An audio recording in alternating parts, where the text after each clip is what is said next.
Raymond, that's you. No, this ain't Raymond. I'm Raymond. You're watching RPadTV. It is May, so may the force be with you. And also with you, because we have a new pope. That's a thing today. May the force be with him. He's gonna need it. And he is going to need it. It's not an easy job. I've seen the movies. What was it? Spotlight. So today we're going to talk about the latest batch of Star Wars tapas, as our friend Matthew Freeman calls them, Tales. And this time it is Tales of the Underworld. I believe the first, what did we have? We had Tales of the Jedi, Tales of the Empire. Tales of the Empire. Yeah. So Tales of the Jedi told short animated stories of Ahsoka Tano and Count Dooku. Tales of the Empire was about two awesome women, Morgan Elsbeth, and who was the other one? It was Barriss Offee, right? Yes. Yes. So this time, Tales of the Underworld is six short episodes about two Dave Filoni favorites. Is that it? That's all we're gonna get? Yeah. Oh man, I thought there was like more to come. No, they did. That's the format of these. They do 6 quickies. Now I'm not as impressed. Well, they're Star Wars tapas. They're spoiler alert. Yeah, the first 3 are about Asajj Ventress, who I think is one of the best characters that Filoni created, and the last 3 are about Cad Bane, who I have feelings about. Did he create Asajj? I thought wasn't she in the original Clone Wars cartoon? Oh, you're right. You're right. But wait, I think he created her for that too. That the 2003 Clone Wars. But yeah, the one that was by the other guy. The Wars. But it had the weird animation style. Okay, so he was to the Russian dude, right? Like Gennady Golovkin. No, he's a boxer. Yeah, something like that. Tatarsky or something. Okay, so he created her, but yeah, I associate her with Filoni, so that is my bad. I mean, he's obviously he's done a lot more with the character. She's been in the Clone Wars. She's had her own books, her own comics. She was in Bad Batch, and now she is in the Tales story. So why don't we kick things out with a pint-sized review of Tales of the Underworld. Let's start at the top and go clockwise. Mac, please kick us off. My bite-sized review is just Eddie Murphy yelling the word half. Right? Like, I liked the half with Ventress, and I did not much care for the half with Cad Bane. I have a feeling this is going to be a recurring theme throughout this episode. Paul, what do you got for me? While the Ventress episodes were mostly exciting and engaging, the Cad Bane ones made it very clear that he's a one-note character and should remain as such. Oof. Well, I mean, he's dead. He died in the Book of Boba Fett. Apparently, Ventress died, and she has her own episodes now. So, but she was resurrected through shenanigans. Yeah, there's options for Cad Bane's son. I hope not. So, I wrote the latest serving of Star Wars tapas, joke stolen. Forgot the N, from Matthew Freeman. Tales of the Underworld tells 2 stories of 2 Filoni favorites. Half of the series is excellent, while the other half is not. So, Carlos, let's cap things off. Hey, Tales of the Underworld gives a peek at characters beyond that are not associated with the Empire or the Rebellion, is what I meant there. Ventress and Cad Bane stories to me are solid, but the short format cuts them off as they get going. Not a must-watch, but fans of Cad from the Book of Boba Fett, they've seen him in live action, or Ventress from the Clone Wars should at least check it out if they're interested in one of those 2 characters and getting more information. That's interesting. I feel like I'd probably rather go watch Book of Boba Fett than go watch Cad Bane episodes. Oh, that's a tough one. I don't want to watch either of them, but given the choice, right? That's which hand would you like to cut off? Yeah. Well, I guess the Cad Bane ones are shorter, so it'll be over quicker. Yeah. Yeah, that's a tough one.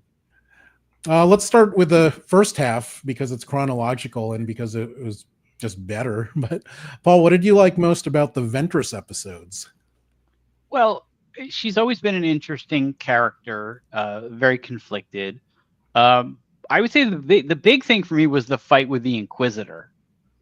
Was really, really exciting. And it's funny because when I was watching that, it dawned on me that had things in her life gone different, she would have been probably might have been an Inquisitor, or at least they would have tried to get her to be an Inquisitor. And that, I think, would have been a really interesting sort of place for her to go, you know, because she's so independent and like doesn't, you know, even when she was in service to Dooku, like, he couldn't control her completely, like only to a certain extent. So the idea of her being an Inquisitor and, you know, having to take orders from Darth Vader is interesting, but I don't know how well it would have gone for her. But anyway, yeah, so that was my favorite part of the whole thing, was that fight where she gets she gets the other lightsaber from the kid and they're fighting. And yeah, I completely agree with your point. I think what makes her interesting is because, you know, she has ties to all these powerful groups like the Sith and the Jedi and the Night Sisters, even both sides. Yeah.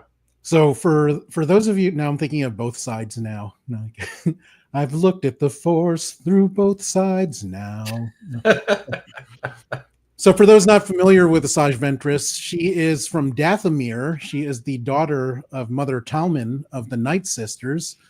But through circumstances, she was found by a Jedi and was a Padawan, but her master got killed, and then she was taken in by the dark side, and she was kind of an apprentice, but more of an assassin to Count Dooku in the Clone Wars cartoons. But then the Emperor said, nah, she's getting too powerful. We got to kill her off.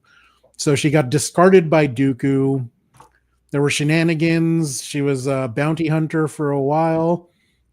She fell in love with a Jedi. She turned to the light side. He turned to the dark side. So she's had a lot of twists and turns in her life. And she's kind of, I don't know, to me, she's almost like the other side of the coin to Ahsoka, in that Ahsoka is no longer a Jedi, but she leans good. So she's a progressive center-left Democrat, whereas like Asajj Ventress, she's no longer a Sith, but she's not. But she's not a Jedi. She's definitely not a Jedi, but I don't think she's like evil.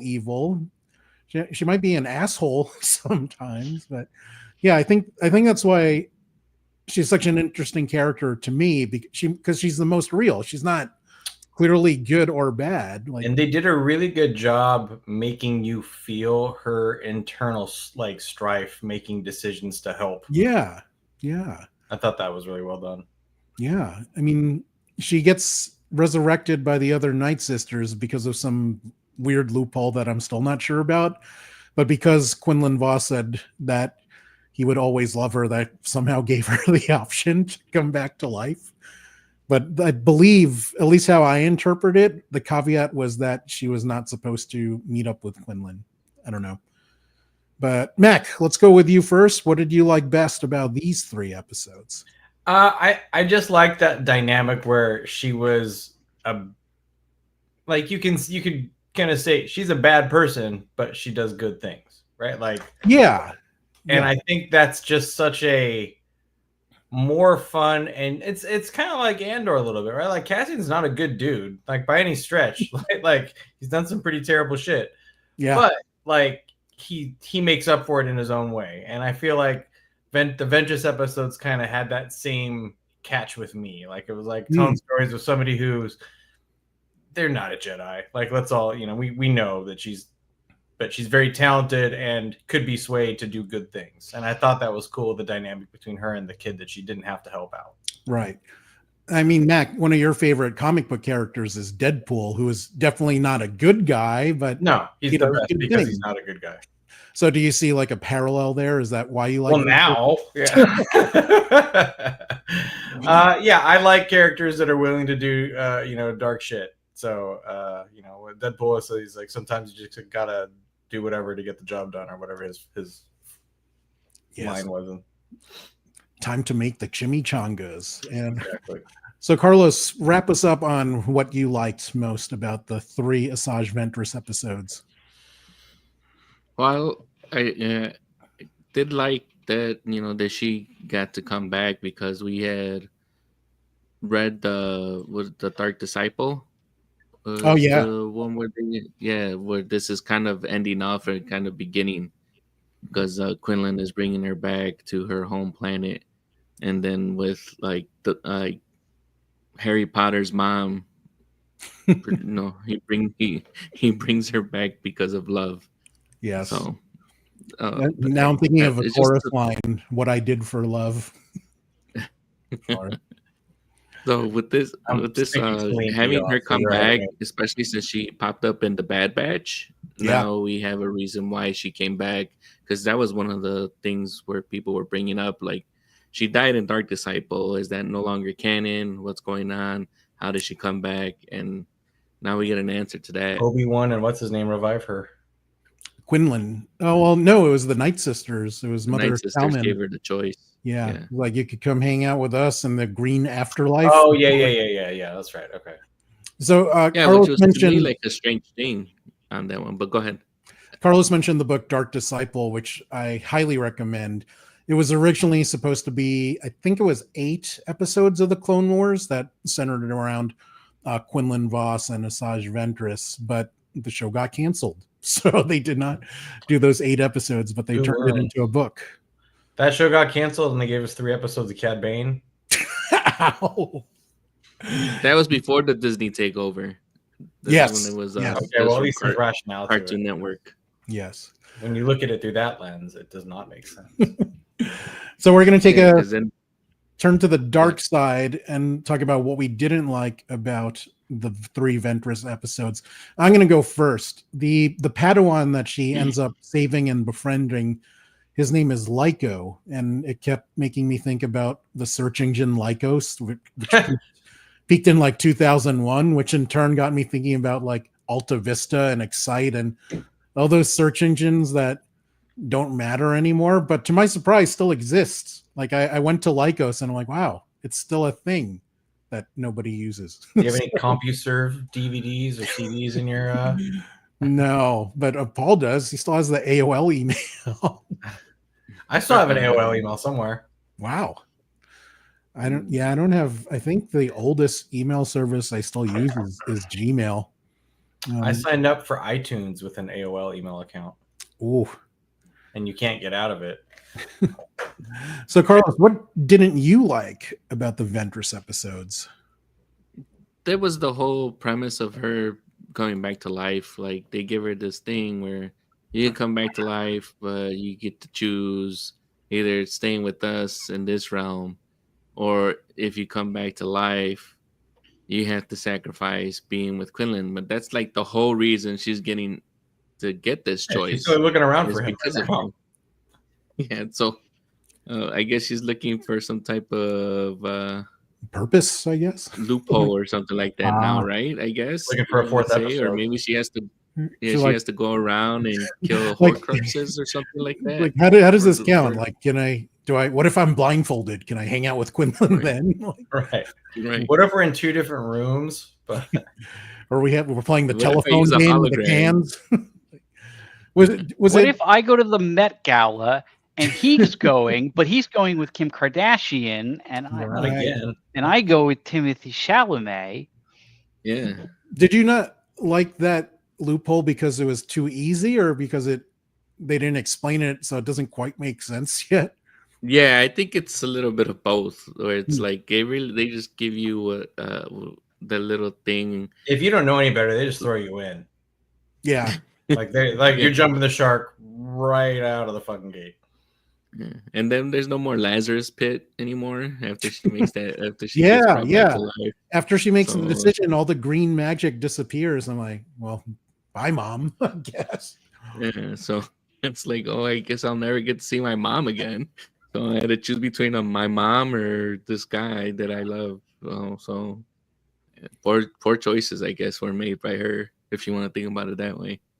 On another tangent, the green magic flame of the Night Sisters reminded me of Big Trouble in Little China. It's like, and he burst in green flame. I'm like, so Paul, what did you not like about the 3 Ventress episodes? I thought that it was way too obvious that the kid got off the ship at the end. I feel like we've seen that in a lot of stories. That like, you think that like the guy's gone away, and then it turns out that he didn't. And I was a little disappointed by that.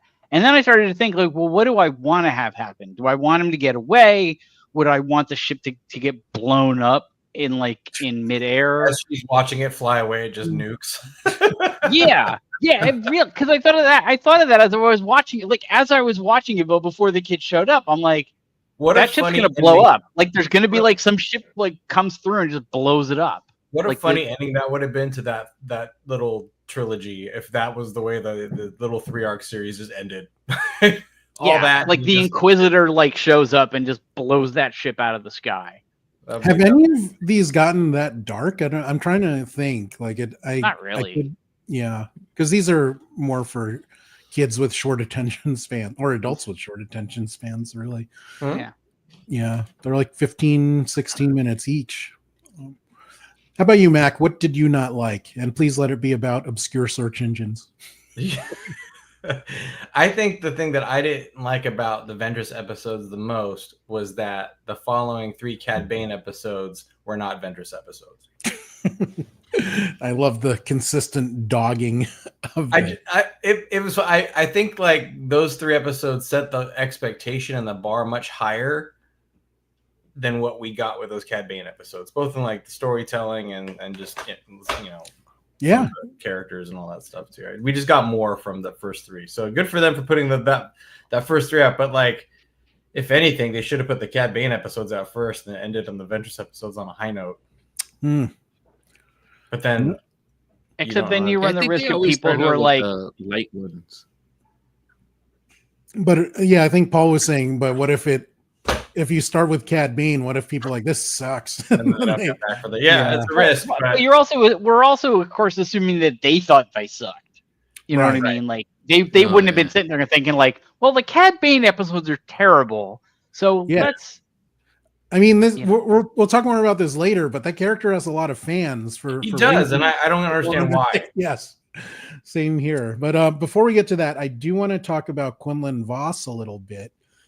He was mentioned in the Obi-Wan live-action series. He's also another Filoni favorite that's been in the Clone Wars. He's had his own comics, and he was obviously in the book that we mentioned.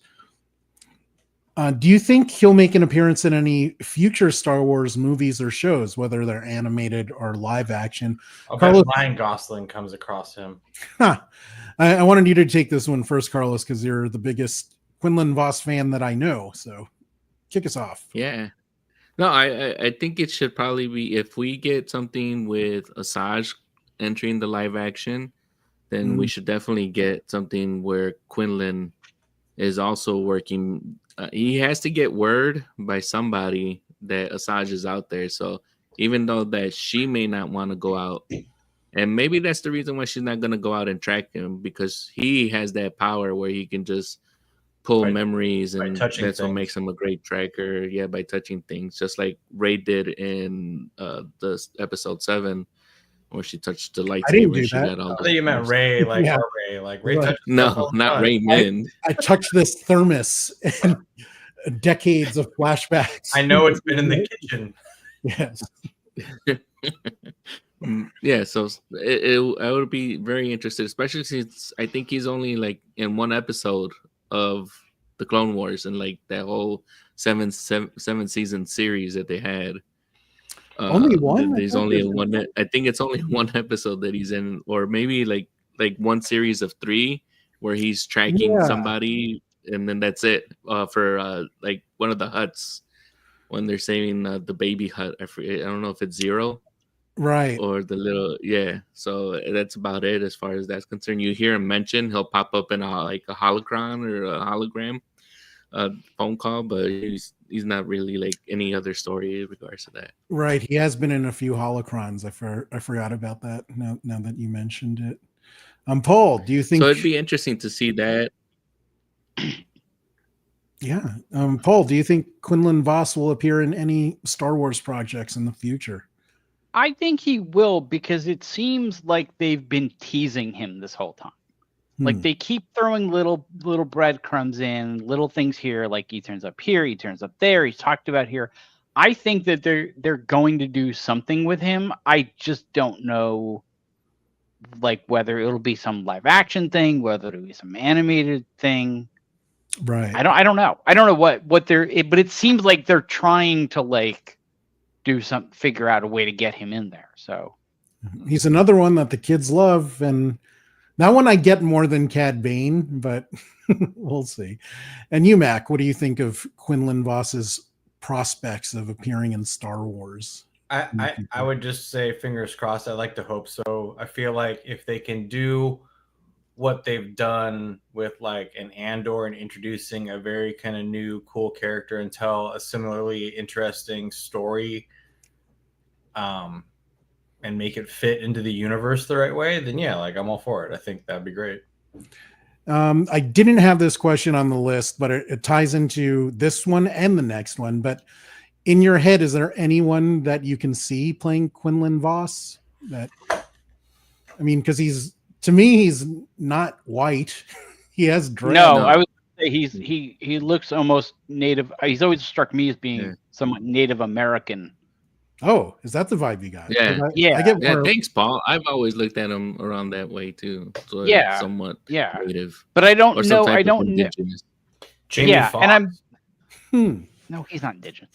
Like there's probably something. There's a TV show that I don't watch, but there's a couple TV shows that I don't watch that I could see somebody from one of those shows being on it. Maybe even that Echo show, because there were a lot of really cool. But I don't remember one in particular being like the right age. So your thoughts are like, let's get just someone from Echo or Reservation Dogs to play this. Yeah, well, yeah, because that's, I mean, because you can't get like the guy who was in Dances with Wolves because he's too old, unless of course you gotta get the boss. There are a lot of there are a bunch of native actors in the Twilight movies that should be age appropriate about now. But it also depends on like when they bring him back, because if they had him come back in like the Mandalorian era stuff, then you could get an older actor, to play him. Well, correct me if I'm wrong, but he never officially died. Like that we know of, right? I mean, obviously he will die, but I don't think they ever showed him getting killed or anything. He had the Jedi Underground Railroad thing in Obi-Wan. Right. We know that he's alive at the time of Obi-Wan, but we don't know what happened after that. So Carlos, because you also saw him as native, is there an actor that you can see playing Quinlan Vos? No, I wasn't thinking about it, but then you mentioned that there's a particular one that was playing a native one. I'm not sure if Taylor Lautner is one, but if he kept the physique, I'm sure he'd probably be able to do a good job on that. One of the other werewolves also played Thunderbird in Days of Future Past, so he would be like middle-aged. That guy, because he was a kid in Twilight, but then all of a sudden he went through puberty and X-Men. I'm like, whoa, dude got buff. Okay, so according to Wikipedia, Lautner has Dutch, French, and German ancestry, and has stated that he has, quote, distant Native American ancestry through his mother. But he looks the part.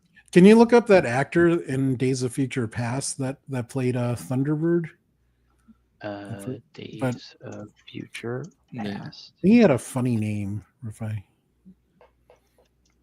If you know it, because Carlos is usually correcting him. He was a Thunderbird, John Proudstar. Yeah, I haven't seen that movie in so long, so it's just not something that I readily have. Well, nor should you. It is not very good. Huh. It's No, not Days of listed Future in the Past was okay. Wikipedia. Huh. Well, let's see what IMDb says. It is Days of Future Past he's in, right? Am I remembering that correctly? I still Unless don't you think no, Days of Future Past was the good one. Are you thinking about the Apocalypse?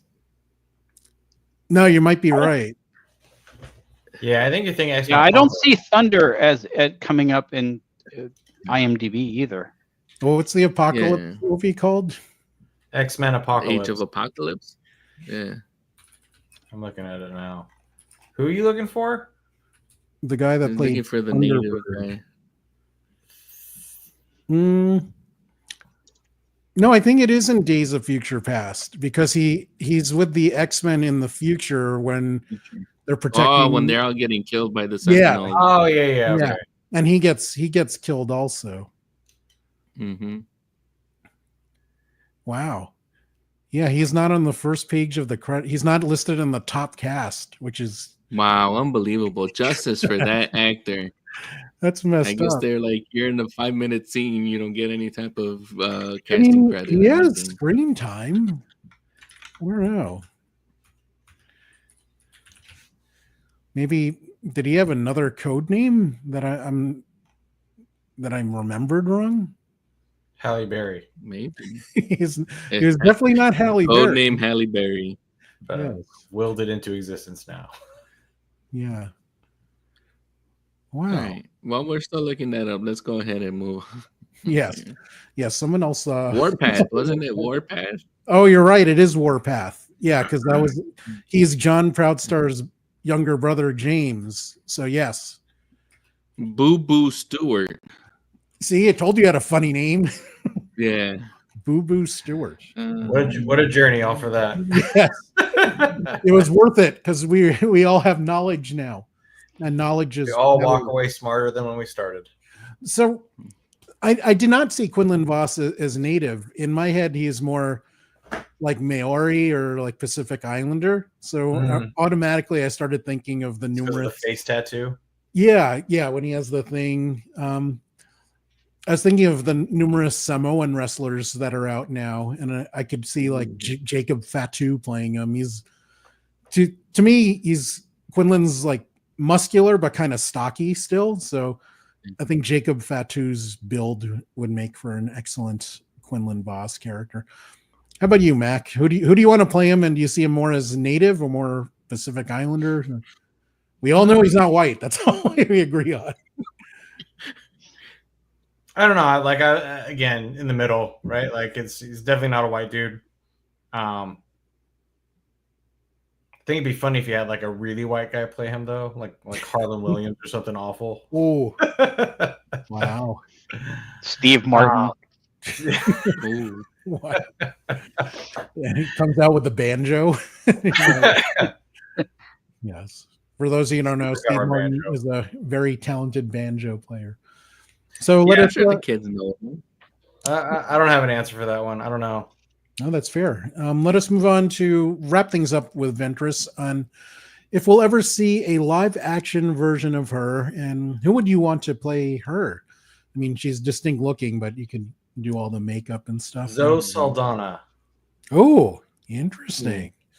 That is a good choice. Although she doesn't have the Steve Martin. Or Steve Martin. Martin Short. No, I believe this week, and I don't know if you guys on the top will get this, but Carlos will get this. The answer for everything should be Sal Saperstein. So, you'll get it if you watch the studio. Paul, who do you got playing Asajj Ventress? I thought of Anya Taylor-Joy. Oh, or like a Charlize Theron too. You got the bone structure. Yeah. Like it's got to be, it's got to be someone who's like very skinny, but also like seems like they could punch the hell out of you. Like Zoe, Zoe's a good choice for that as well. And she, of course, build, God forbid she ever show her. I would say that'd be a good one as well. That's actually That's actually who I thought of, Mac, because of the bone structure, but because of her experience in action. Like, and I feel like if she hit me, like I'd feel it pretty good. And yes, well, I'd I'd like her and Anya to hit me as much as they want. I think it would depend on like what kind of when they set the story.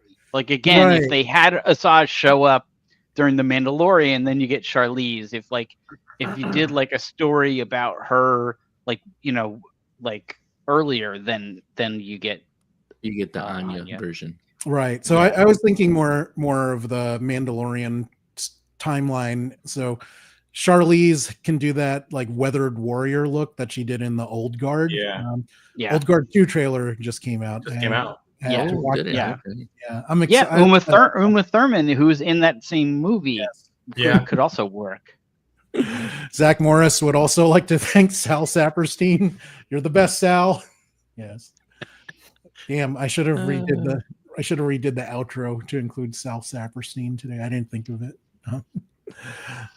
Carlos, who do you got playing Asajj Ventress in your movie in your head? It's very interesting choices because I wasn't like able to think about anybody, and I was like racking my head of who would have like that type of like experience in movies or and TV shows and things like that. And the only one that kind of I could think of, and it's just like, but now that you brought up the build and the face and things like that, but I was thinking about Danai Gurira because she has been like Michonne and Okoye. That would be cool. Okoye from the Dora Milaje, in Black Panther, the bald chick. Yep, I know you're talking about. And we know she. But I was like, now it's gonna be like so much makeup for her. So. Well, I mean, what is she? She's like an ashy gray, so it's going to be makeup for anyone who plays that. Let me close out the Ventress section by saying another reason I picked Charlize Theron is because I think she's the most talented actor I've ever seen in my life. Because for 2 hours she believed she was in love with Seth Rogen, and if that's not skill, I mean, that is the most impressive acting feat I've ever seen. So guys, I wanted to take a break from the action to talk about ways you can support RPadTV. Please like and subscribe if you are so inclined. If you'd like to pick up a t-shirt, a bag, a phone case, go to rpad.tv/merch. There are links on Amazon there. They're available in Amazon stores worldwide. If you'd like to do something to protect your web browsing, make your web browsing as secure as it can be and protect your data from all those snoopers, consider getting a Proton VPN subscription. It is an excellent service. I am a paid subscriber myself, even before I started working with these guys, so I believe in this product. And you can get up to 64% off a Proton VPN subscription by using the link go.getproton.me/sh10j. There is a direct link in the Facebook and YouTube subscriptions. Now back to us and what should be maybe not as much fun as we talk about Cad Bane. Paul, kick this one off. How did you enjoy the 3 Cad Bane episodes? I did not. Would you care to elaborate? I think I have a feeling I'm going to mirror what everybody said. It was just endlessly predictable. I mean, like every sort of major plot point was like you were sitting there and you're like, oh, gee, let me guess. His best friend's now the cop. Yeah. Oh, gee, his kid for some reason. His best friend. Yeah. Well, at first I thought that the best friend had actually like married and had a kid with his ex. I thought that too, but then I realized it's just but he's blue. He's not green. I don't know what. But I don't know how. But I don't know how the biology of that works. I don't know what's the dominant gene and how that works. You guys got to study color theory more. No, I don't know. Yeah, I don't know if it works biologically. Right. I didn't know what was going on. But yeah, that was just like really obvious. And even, I mean, to be honest with you, even that it was his kid was obvious. Like either way you go with that, it was obvious. I guess we'll all skip to the next question because I don't think any of us really liked these episodes. I mean, maybe Carlos, you haven't been dogging on it as much as Mac, but did you like these at all? Or I like some aspect of it Hey, because there we go. it shows you Like, I liked more it because of it was Star Wars. I just didn't like it. no, but it just gives you more background on how Cad is the way he is, because he's mostly like some of these bounty hunters we've seen have actually like a soft spot, like Asajj and the one that's Fennec played Shand. by that actor, yeah, Fennec. Mhm. You know, they end up having like a soft spot, but Cad doesn't have that, Right. and we can see why he pretty much chose to be alone, even when it came down to like. But did we when though? after he shut Like, because I've never really gotten this character, so I was kind of interested in like maybe He's a I'll learn Western something here. Gunslinger. Yeah, I mean, sure. I was happy he died in Book of Boba Fett. I'm like, sweet, don't have to see him again. But yeah, I guess we'll just switch to this and we're already on it. I don't get it. Mac, let's go to you before I get more annoyed. Your anger is already flowing. So Yeah. what didn't you like about Cad? I don't understand his voice or his VO. Like, it's super annoying. And so the way Filoni explained it, his design, including his voice, was based on Lee Van Cleef's Angel Eyes. And what movie was that where he plays Angel Eyes? One of those famous ones. I don't think I've seen it. Was it the Whatever Good it and the is. Bad and the I Ugly? think it is the Or good, was the it- bad, and yes. Or actually, he's in multiple movies, but including the good, the Yeah, bad, and the ugly. Either way, even with context and justification, I don't like his voice. It's off-putting. Like, every time he speaks, you're just like, what? Why is he gargling? Yeah. It's just Yeah. strange. And it's like, reminds me of like maybe they were trying to do something with like they did with Jar Jar Binks and just have like a character that kids will try and imitate or do like just some really out there voice, but like it doesn't work. I mean, it works more when he's like a goofy good guy, but to make him a vile bounty hunter, I don't know. Mm-hmm. Yeah, I mean, in terms of his voice and also his physical design, he almost reminds me of if you're familiar with Lauren Lanning's Oddworld games, he looks like Oddworld's the best. He looks like a rejected character from Oddworld Stranger. It's one of the games, I'm pretty sure it's one of the only games where you're forced to communicate with NPCs by farting and belching in certain combinations. Yes. I miss Lauren Lanning's games. I hope he does something interesting and new really soon. It's just his character. They released a newer Oddworld, like yeah. I played it. It was fun. I mean, I remember. I think you were there, Paul, when we were at one of those Xbox press conferences, and Lauren Lanning was doing a live demo of Munch's Odyssey and doing all the voices while he was playing the game. So yeah, I just thought it was hilarious. But I agree with Paul's point in that almost everything, all the big beats in these episodes were completely predictable, not original at all. So like there were no surprises. It didn't give me information on why this character is cool, which I'm still trying to figure out. Yep. So yeah, I actually don't hate the character as much as you do. Like I find when prior to this, when they've used him well because they used him sparingly. I agree. Like he's been intriguing up until now. Yeah. And I kind of think like I were better off I not telling us who he was. Like I kind of like Boba Fett. It's the coach. It's the Coach Beard episode that we didn't need to get the insight into. I like that episode. Yeah, that episode. But it's kind of like Boba Fett. As the more we learned about him, the lamer he became. Like I don't care that Boba Fett has to take back to baths for like hours a day. They don't care that he's a clone of Jango Fett. That he's not. So we had to find that out. Yeah, but.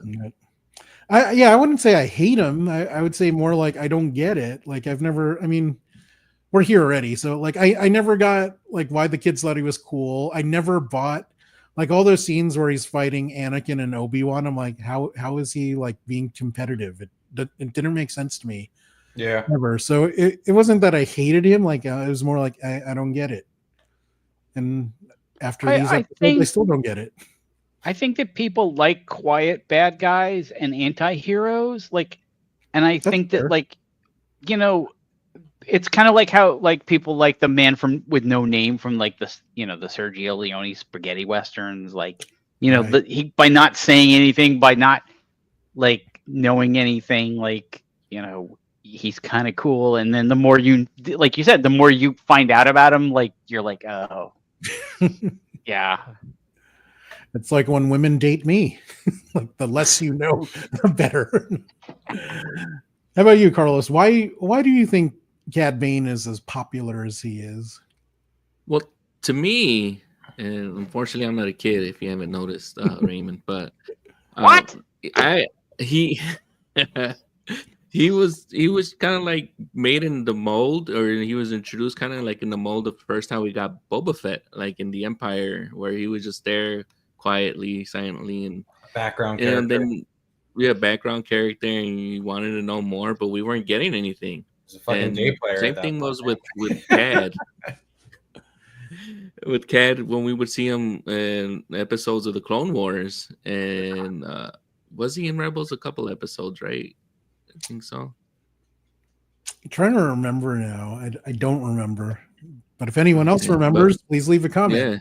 I think he was maybe in one or two, but he's been one of those characters where you want to know his motivation and you want to know more of him, and to have it be what we got, something predictable and something like this, it to me it doesn't fit with the character that we've been seeing presented in front of us. Right. So it's kind of off-putting now, because it's hey, we thought he was this, and maybe people will still see it like that. Some of those kids may still see him as a cold badass, he killed his friend, he abandoned his son, and he's just going. He's a good dad, collecting bounties. No, he's good dad in the fact that he just decided, or he probably knew that he was going to be no good for his son. Yeah. Right. That's how I interpret it. Because the name of the episode is One Good Deed. So I thought that actually Two Good Deeds was Nero taking care of his son, and his Cad's good deed was him going abandoning off. His son. Yeah, because he knew he'd be a crap father. At least you thinking that Jeff Hardy was going to show up every time he heard Nero. Or is it just me? Brother Nero with the eyes. Yeah. If you're not a wrestling mark, that joke will make no sense to you at all. So when we last saw Cad Bane, he was killed by Boba Fett in the deserts of Tatooine. Well, but we don't know if he was killed. We just know he was shot. We know he was shot, and no, he was stabbed. I actually just watched it. By Gaffy Stick, right? Yeah. Oh, you're right. Okay. Well, so maybe he is dead, or just has a really bad pokey wound. Well, Boba Fett did come out of a Sarlacc pit, so yeah, who knows? But the answer really is it's whatever Disney decides they want to do with him. Right, but what do you think? Because I mean, he did die on screen, but he's also still very popular. Do you think he'll be back, Mac? I don't know, because if you look at it through that lens, I'm just excited that we're getting a Mace Windu. It sounds like we're going to get a Mace Windu standalone episode movie or something like that. So, yeah.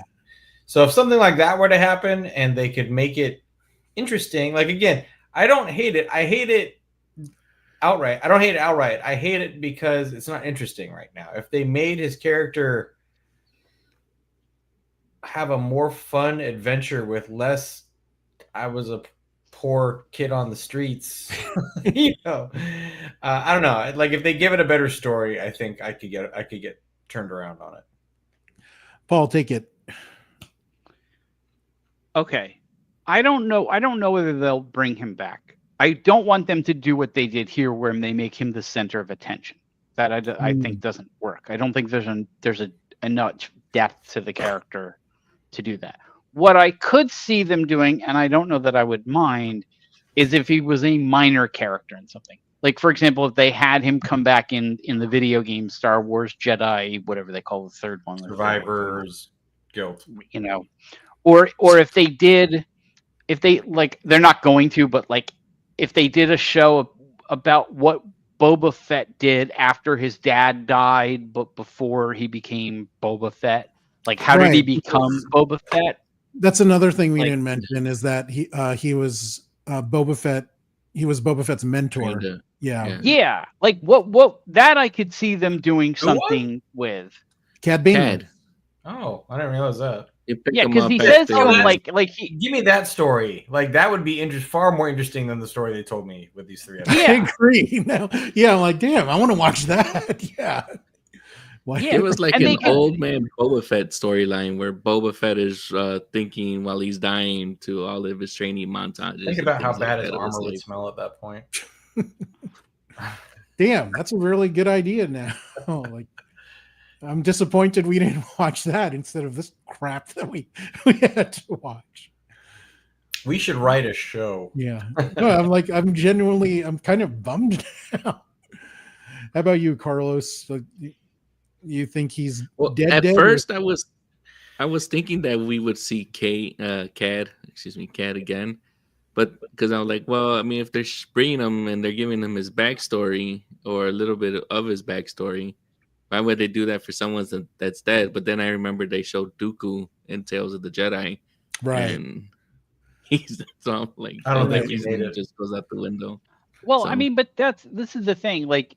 Even though a character is dead, they don't mind going back and showing stuff from this past. What I don't want, though, is them to be like, "Oh no, he's not actually dead. He survived. Let's show him." Yeah, you know what I mean? Like, wanted what's his name? Put him in a magic pool of goo, and now he's alive. Yeah, yeah. It's like Mace Windu. Like, I'm sorry, Mace Windu did not survive that. We don't know that he got thrown out of a window. Like, yeah, if we've seen Anakin fall hundreds, if not thousands of feet through, like, airborne traffic and survive. Not after he got electrocuted. He jumped. Anakin jumped, whereas Mace was knocked off by got a little bit of a zip, and then went out the window. But the thing, his arm was chopped off too, right? No, arm was chopped off. 1.21 gigawatts was going through his body. Lost his arm? I don't remember. Yeah, I thought didn't Anakin chop it off? Yeah, Anakin chops it off when Mace is trying to take out the Emperor. I thought he just took his lightsaber out. And also, if Mace was still around, Yoda would have known. Yeah, probably. Like, because that's like somebody he was friends with, he knew. Like, it makes more sense that he would know that Mace is around. But this is the thing. They've told other stories about Mace. There was just a novel like a few months ago. It was called Win, Don't. No. But we do have a few upcoming projects where Ventress or Cad Bane, if he's still alive, could still be around. We have Ahsoka season 2 coming out next year. I believe it's filming now. I'm not mistaken. We have the Mandalorian and Grogu movie. So, I mean, these guys could potentially, be it a cameo or maybe a small. I don't know what they're going to do for a Mandalorian and Grogu full 2-hour movie.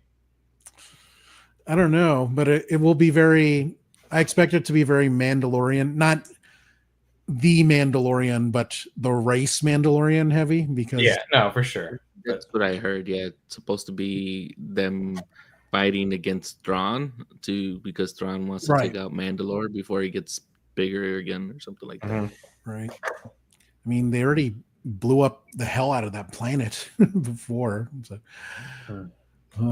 So give us let's close things out on this. On a scale of 1 to 10, no halves. How would you rate this Tales of the Underworld? And if you've watched the other two, how does it compare to Tales of the Jedi and Tales of the Empire? Let's go clockwise again, starting with Mac. Like a number rating between 1 and 10? Yes, no halves. A 6 or a 7. Yeah. Like, I'd say, like, if I was on a great mood right now, a 7, right? Like, it was watchable. I'd certainly go back and rewatch the Ventress episodes.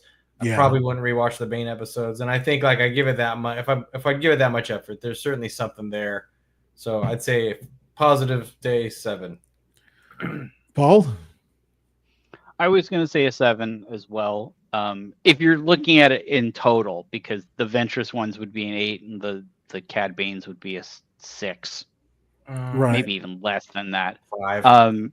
I think that the Ventress ones rank among this individual series best episodes, along with some of the other ones.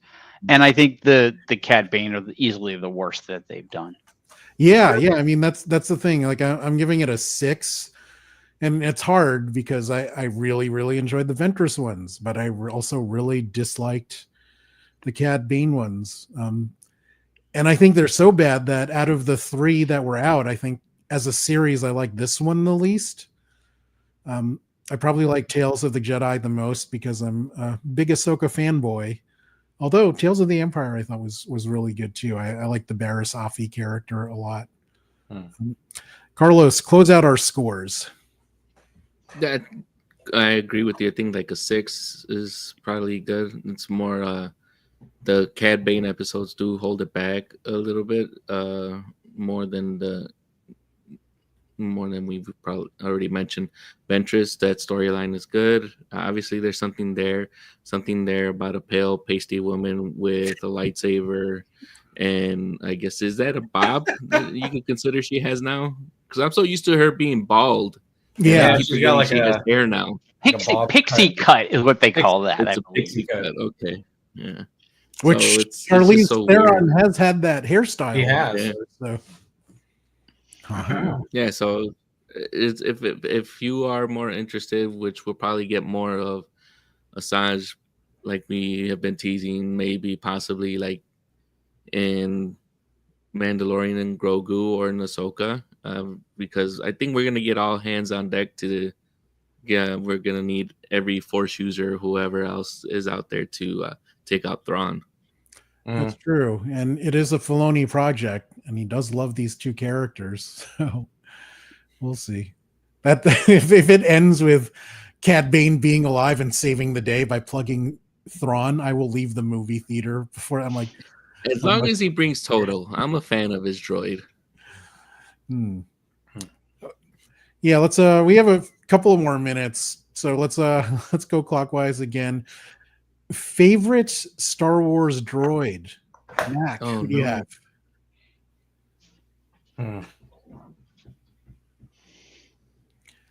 There's no wrong answer, but there's so many great choices. I mean, we've been watching Andor, so I really did love IG-88, the bounty hunter droid that they used in the first season of Mandalorian. The repurposed the Nanny-bot IG-88. I thought that was so cool the way they brought that character to life, and just gave him a personality and a soul. I'd say that's probably my favorite, other than the door droid to Jabba's palace. Paul, who do you got? Well, I really, really liked the one that was in the Solo movie a lot. She was hilarious. But my all-time favorite, because I'm old school and an old fool, is good old R2. Seen here in his golden glory, which I assume is just because he won an Oscar. That's his retirement show. I don't know what it is. It was somebody sent this to me once, and I was like, all right. I went back and just recently watched the original movies again, just because, and it is funny just how much of an abusive relationship they have with each other. Oh, yeah. It's like there is not a good positive scene between like R2 and 3PO. This is not healthy. Why? But here's the thing. There's a very funny little movie that they made called like R2-D2 Under the Dome, which basically talks about like R2 as if he was a real person. And like they talk about how like he didn't have a lot of work to do in between the different Star Wars movies. And I've been for years wanted to somehow corner somebody at Lucas and be like, you need to make an R2-D2 game. You need to make a game in which you show how R2-D2, it's called R2-D2, the true hero of the Star Wars saga, because he saves the day over and over and over again in the movies that he's in. And if you fail that level, do you get alternate endings which show the Death Star winning or something? Yeah. like or something. Yeah, it would. I thought it would be like a cool stealth action / puzzle game where like you have to sneak around as R2D2 and like. Or you have to get into an argument with C-3PO, but do it at the right volume level and not get hurt. And but the whole game would be like alternate scenes where like you show that like actually it was R2D2 who did this and R2D2 who did that. Like you find out that like R2D2 is the one that opened the blast doors that like let them shoot the thing into the R2D2 was the one that saved Mace Windu when he got thrown out of the window. Like little leg jets. Carlos, who do you have as your favorite droid? Chopper. That's an easy choice. Yeah, I mean that I will cheat and give two answers. I mean, for the major droids, I totally have to go with Chopper. He's killed more people than Chopper's me as a droid. Yeah, he's the most foul-mouthed. He's the funniest. I think he's the most efficient. If you go by body count, out of the droids we know, he has the highest body count by far. And he loves it also. Yeah, he's proud of it. And that's just in one episode where he destroys 3 ships full of Imperials in one episode. But for minor characters who weren't in a lot of episodes, I love AP5 a lot. He was kind of like if Alan Rickman were a droid, it would be. Want to see? He is the one that became friends with Chopper. He was that. He's kind of like that, like 3PO looking one, but more human. Yeah, he was like an inventory droid that Chopper saved and befriended, and then they went on a couple of missions together. But he also has if C-3PO and R2D2 have an abusive relationship, these guys are more abusive towards each other, but they probably like each other more. So, yeah, I love AP5 partially because it was based on Alan Rickman, who was one of my favorite actors ever.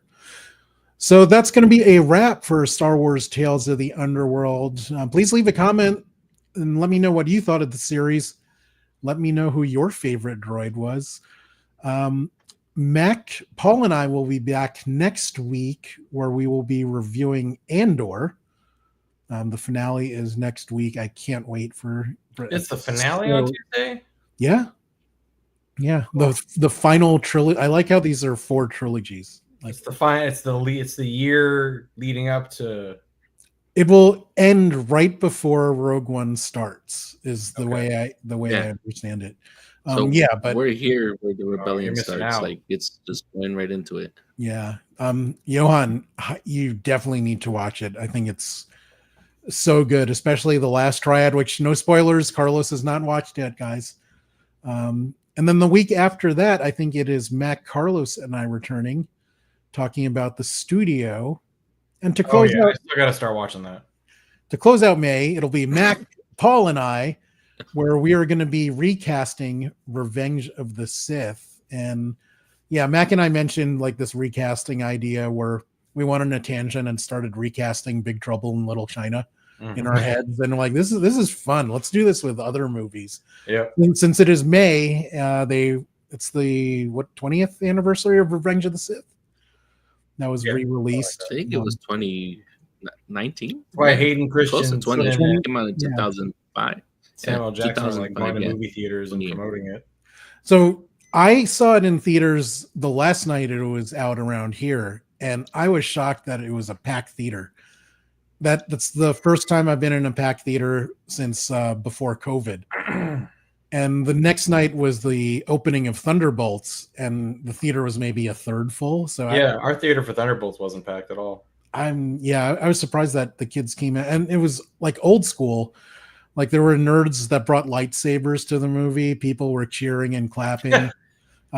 People were reciting lines. Like this is where the fun begins. Like there are 10 people that said that. Like 20 said hello there. So it was very old school, but it also was old school in that people were too loud. Lovable old school, not hateable old school. Yeah, there were multiple babies, which I saw it. That blows my mind. Yeah, I mean, Revenge of the Sith is not a baby movie. It is PG-13, but still loud and glowy and scary. So And then there are two people that fell asleep and were snoring. So I'm like, fuck this. Like, I got a buddy I go see movies with in the theater, and he undoubtedly will fall asleep. And it will be like during the largest, loudest, craziest action scene. like, and you'll just all of a sudden you'll hear, and I'm like, seriously? Like, how? How are you asleep right now? But every time. It's dark. Some people just don't like when it's dark, they just automatically. I wish I could shut down like that. Me too. I suck at sleeping. I'm good at procrastinating. Yeah. So guys, thank you for watching RPadTV. We will see you next week. Same bat time, same bat channel. Be good. Bye. Raymond,